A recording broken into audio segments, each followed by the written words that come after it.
they sided with him. They said, listen, ho, gotta give the ring back.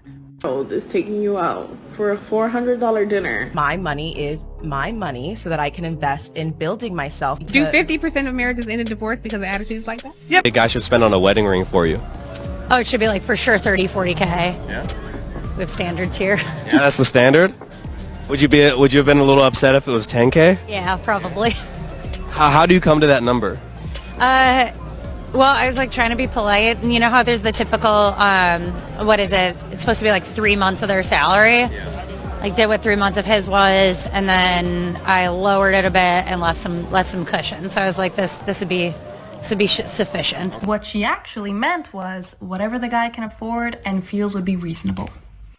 Money can go into other places that are more valuable than a ring. I don't know. I think she said what she said, but if the price of the ring is more important than what the ring should represent, right? The commitment, the marriage, the partnership, then it's probably a bad investment at whatever cost. He proposed to her with a $70,000 engagement ring. But since they broke up, he wants his ring back. Before proposing to her, they traveled the world. I mean, he took this girl all over the world. And one day, when they were in Italy, he bought her a $70,000 ring. And he asked her to marry him. But during the engagement, he was diagnosed with prostate cancer. And this was no longer fun for her. In fact, at the beginning, she was going to his treatments with him. And then he started to notice that slowly but surely she stopped going to his treatments. And he found this text message on her cell phone. My Bruce is going to be in Connecticut for 3 days. I need me some playtime. Ooh. And the other guy that she was texting referred to her as Cupcake. Well, no need to speculate. She was having an affair.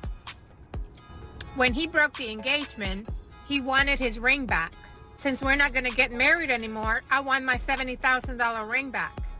She said, you gave it to me, so I'm keeping it. And he took her to court, to the Massachusetts Supreme Court. But should she be allowed to keep the ring? And I know what you're going to say. Well, she cheated. Okay, let's put the infidelity aside. Let's pretend for a second that she didn't cheat on him. Should she still keep the $70,000 ring? It was a gift, wasn't it? The highest court in Massachusetts, however, they sided with him. They said, listen, young lady, you got to give the ring back. They made her give the ring back to him. See, I tend to think that the woman should be allowed to keep the ring. But the court saw it as a gift with a condition, meaning it was a promise ring that if she agreed to marry him, she gets to keep the gift. It's a gift with attachment. Do you agree or disagree with the court decision? 70K, yeah, you can do damage with that. Invest in that or buying a house. Definitely not to spend on a ring. That's batshit crazy. Yeah, man, I agree with the judge. No marriage, no ring. Got to give it back if it doesn't happen. As soon as he got sick, she was out of there. Really just seems like it was part of the plan, par for the course, but too bad for her, she couldn't even make it to the wedding.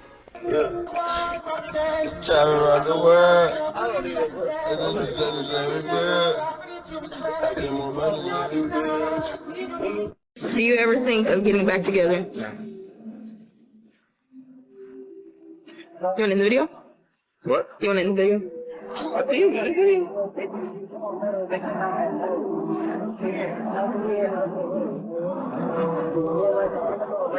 Come on. Do you want in the video? It's up to you. It's your video. You want to record it real quick or not? Okay, but now Answering your I'm not. I answered your question. Hey, you mad at my answer? Hey, yo, that was an itchy trigger finger on that no. With a straight face, best believe he meant that. This is how it be though, man. Once you're done, you're done. No more talking. It's especially devastating when the guy can be so laid back and relaxed knowing it's simply addition by subtraction. They want the truth until it hurts.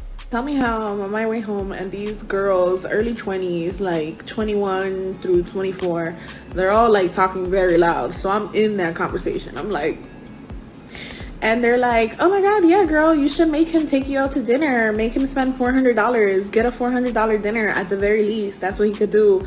And she's like, yeah, that's what I'm going to do. Like, that's the only way that I would go out with him. $400 dinners only. And they were like, yeah, of course. Like, that's the only way I date. And I'm over here like,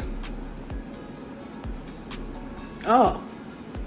And she's like, yeah, we never even kissed, but, you know, he has to spend the money. I mean, if you're a sugar baby, yeah. But, like, you in your early 20s, what early 20-year-old is taking you out for a $400 dinner in this economy that's not a drug dealer and you're not a sugar baby? His hair ain't even on his chest, girl. What? A guy that claims to be interested in dating you, and you say something like, oh, I'm going to get my nails done or my hair, I'm going to the mall, and he does not offer to send you money to contribute to that, you need to block him, and you need to block him quickly, okay? We don't have time to be talking to men that cannot contribute to our lives, even in the smallest of ways. Not in this economy. Yeah. You can't make this shit up, people. You cannot make this shit up. I got bronchitis. Ain't nobody got time for that. Talking about gender roles. I'm pretty unwavering on my position of being traditional with a twist. I can take care of me, but if I'm going to be in a partnership, then I need you to be able to protect and provide as well. I expect men to do certain things. I don't know if I'd be comfortable with someone being the sole provider for me. My money is my money so that I can invest in building myself. Your money is to provide for the unit. Do 50% of marriages end in divorce because of attitudes like that? Yeah, because you're wanting you're wanting a guarantee. When you go out on dates, does this conversation come up? I typically will date Nigerian men, and they get it. Cap. Then where's the husband at? Where they really at? Another one of those phantom options that they like to speak about. But it's like, generally speaking, assuming the guy is stable financially, the protection is there by having someone else who pays on the bills. Protection is built in by having a mate who's stable. Having someone else who can pay on the bills and can pay all if needed, like if you lost your job or got sick, God forbid. If you lost your job on your own, then you up shit's creek until you back on your feet. This whole mindset, thinking a man is to break his back, putting up all the investment while you overspend, get to save on your bread, or blow through it. It just screams 1 foot in, 1 foot out. Very non-committal. And I find that very interesting because a lot of women are looking for that commitment. These are the types of women that want full loyalty, full commitment, full provision, and everything that comes with it. A lot of them up front. While they serve other interests, outside interests, other interests other than the relationship, other than the man that they seek loyalty from. And that just doesn't work for a lot of men. But yes, sir, like we always do around this time. Hit me in the comments, let me know what y'all think, and I'm gonna get at y'all in the next video. And like that, be easy. Gone.